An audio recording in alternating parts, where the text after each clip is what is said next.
XO Scaffolding Ireland and JD Sports. Now, all the action will go out live around the world on Sky Sports and DAZN.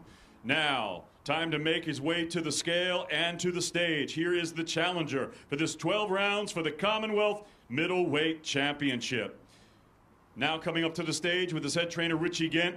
His professional record, 24 victories, 8 defeats, 7 wins coming by way of knockout. He's the former Midlands area, British, and WBC International Silver Champion, and the former world title challenger, fighting out of Tividale, Jason Welborn.